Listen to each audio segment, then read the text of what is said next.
और जो अधर्म का साथ लेता है उसका सब कुछ नष्ट हो जाता है। ये कथा हमें महाभारत से मिलती है।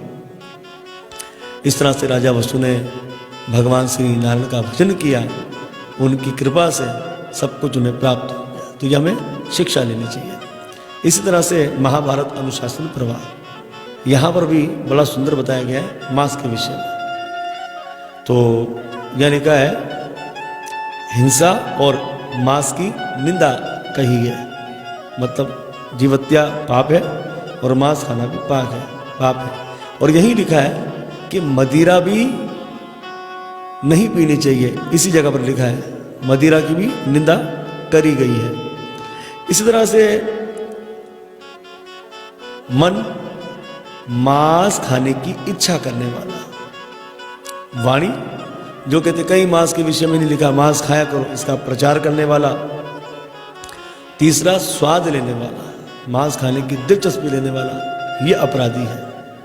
इसलिए तपस्या में लगे हुए पुरुष, भीष्म पितामह जी युधिष्ठिर महाराज जी को ज्ञान का उपदेश दे रहे हैं कि तपस्या में लगे हुए पुरुष कभी भी मांस नहीं खाते। इसलिए जितने भी वैष्णव हैं, जो भी किसी ना किसी साधना को करते हैं, वो मांस का पहले त्याग कर देते हैं। अब जैसे कि श्रावण मास में कुछ लोग व्रत करते हैं तो वो 1 महीने के लिए मांस को छोड़ देते हैं, भादव मास में छोड़ देते हैं।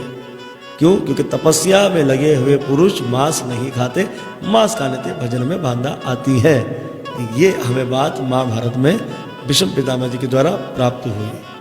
इस तरह से भीष्म जी कहते हैं जो मूर्ख ये जानते हुए भी कि पुत्र यानी कि बेटे के मांस में और दूसरे के मांस में कोई अंतर नहीं है, और मोहवंश यानी कि मुझसे छूटता नहीं है, खाता है मांस, वे आदमखोर है। उसे भीष्म पितामह जी कह रहे, मैं नहीं कह रहा। महाभारत में भीष्म जी कहते वो आदमखोर है जो कहते हमसे छूटता नहीं है, हम खाएंगे। इसी तरह से भीष्म पितामह जी कहते हैं जो दूसरे के मांस से अपना मांस बढ़ाना चाहता है वे निश्चय ही दुख उठाता है का, तो उससे बड़ा दुख होता है। अब जैसे कि अब कुछ लोग बॉडी बिल्डिंग के लिए ना जाने क्या क्या करते, तो उन्हें कुछ केमिकलों के द्वारा उनकी मृत्यु भी हो गई है अपने शरीर के मांस को बढ़ाने के लिए। तो ये हमें शिक्षा यहाँ भीष्म पितामह जी दे रहे हैं। भीष्म पितामह जी वही बात कह रहे जो मनु स्मृति में लिखी है, जो मनु महाराज जी ने कहा जो अश्वमेध यज्ञ करने वाला है उसका अनुष्ठान करने वाला है, और जो बिल्कुल शराब और मांस को त्याग दिया हैगा, उन दोनों को ये फल मिल जाता हैगा। कैसे? मांस को छोड़ने से, शराब को छोड़ने से जो अश्वमेध यज्ञ का फल मिलता है ना उनको, वो फल इन्हें मांस और मदिरा छोड़ने से प्राप्त हो जाता है। अब भीष्म जी कहते हैं जो पहले मांस खाता रहा हो और बाद में उसका त्याग कर दे, उसको ऐसे पुण्य की प्राप्ति होती है उसे संपूर्ण वेद और यज्ञ भी नहीं दे सकते हैं। मतलब जिन लोगों ने पहले मांस खाया और उसका त्याग कर दिया, उसे इतना पुण्य मिलता है कि वो यज्ञ से भी मुश्किल और वेदों के अध्ययन से भी मुश्किल है, ऐसा पुण्य उसे मिलता है जो इन सब चीज़ों का त्याग कर देते हैं। अब भीष्म जी कहते हैं जो 8 बातें मनु स्मृति में मिली, यहाँ पर भीष्म पितामह जी 7 बातें बता रहे हैं। क्या बता रहे हैं? जो मांस लाता है, जो खरीदता है, जो वध करता है, जो बेचता है, जो पकाता है, जो खाता है और जो इजाज़त देता है, ये पापी है। तो इनको अपराधी बताया गया है। भीष्म जी कहते हैं मांस कांटे से यानी कि लकड़ी से या पत्थर से पैदा नहीं होता है, वे तो जीव की हत्या करने से ही होता है, उसके खाने में महान दोष है।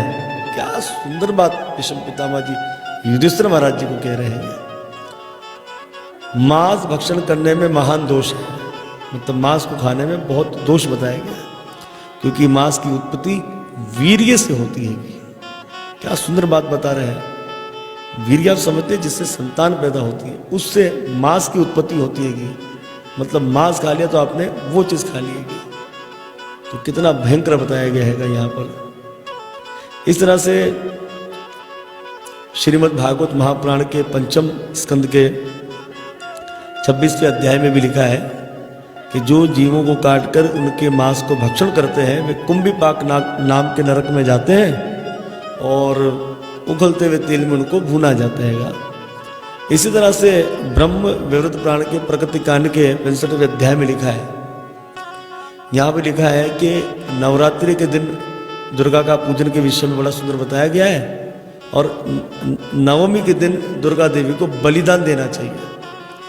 अब बात थोड़ी टेढ़ी है, कोई भी अगर यहाँ जाकर पढ़ता है तो वो ये समझेगा कि यहाँ पर लिखा है कि बलिदान देना चाहिए, क्योंकि नवमी में बलि देने से दुर्गा देवी प्रसन्न हो जाती है, तो वो ये कहेंगे। लेकिन हम इस अध्याय को बड़े ध्यान से देखेंगे तो हमें ये शिक्षा मिलेगी, यहाँ लिखा है कि बलिदान किसी जीव की नहीं देनी है, तो किसकी बलिदान देना है? तो बोले बलिदान अपना देना है। कैसे?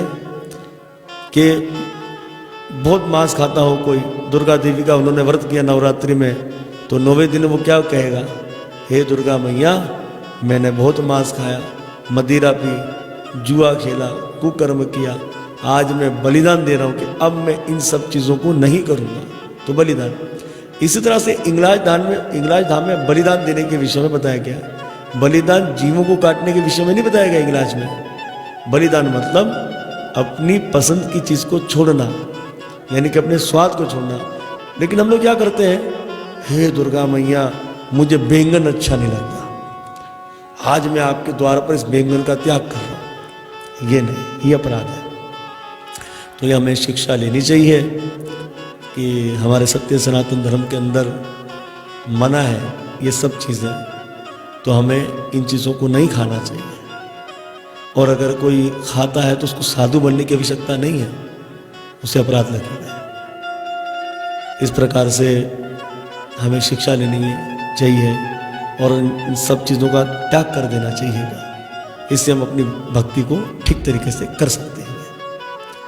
तो बड़ा सुंदर जो है आप सबने चरित्र सुना, गुरुजनोपाख्यान किया, देव ऋषि नारद जी ने क्या सुंदर ज्ञान का उपदेश दिया, और हमने महाभारत के द्वारा और जो है वो ब्रह्म विवृत पुराण के द्वारा, मनु समृद्धि के द्वारा, भागवत के द्वारा ही हमने ये शिक्षा ली कि सत्य सनातन धर्म में मांस और मदिरा मना है।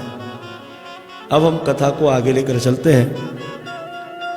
प्रचेता जनों ने 10,000 वर्षों तक तप किया, भगवान विष्णु का दर्शन प्राप्त हुआ, भगवान विष्णु ने आशीर्वाद दिया। और जब ये 10 प्रचेता जन 10,000 साल के बाद जब नारायण सरोवर से बाहर निकले तो जितने भी वृक्ष थे बड़े बड़े हो गए। अब इन 10 प्रचेता जनों को ऐसा लगा कि इन वृक्षों ने हमारे राज्य पर हमला कर दिया।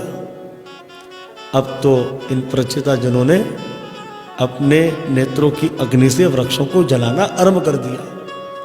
और जब ये वृक्षों को जलाना आरंभ कर रहे थे तो उस समय वृक्षों के जो देव है चंद्रमा, उन्हें बड़ा दुख हुआ। उस समय उन्होंने ब्रह्मा जी से जाकर कहा, तो ब्रह्मा जी ने आज्ञा दी कि हे चंद्रमा, जो वृक्षों की कन्या है जिसका नाम है मारीशा, इसका विवाह इन प्रचेता जनों से करवा दो, ये खुद ही शांत हो जाएगा। तो कथा ऐसी है कि हमारे एक ऋषि हुए कंडू ऋषि। कंडू ऋषि तप कर रहे थे तो प्रमलोचना अप्सरा जो थी वो उनके भजन में बांधा डाली। इस तरह से कंडू ऋषि के द्वारा ये अप्सरा गर्भवती हो गई और इसने एक कन्या को जन्म दिया जिसका नाम था मारीशा। अब हुआ ये कि अप्सराएं बच्चे रखती नहीं है और ऋषि बच्चों के चक्कर में पड़ते नहीं है। तो ऋषि आगे भजन करने चले गए और ये अप्सरा स्वर्ग में चली गई और ये कन्या यहीं जंगल में थी। तो वृक्षों ने इस कन्या को पाला। तो इस मारीशा का नाम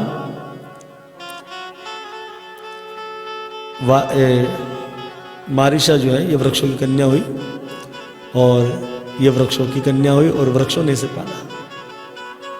अब हुआ ये कि इन्हीं मारीशा का विवाह प्रचेता जनों से करवा दिया और प्रचेता जनों से इस कन्या से जन्मा बेटा जिसका नाम था दक्ष।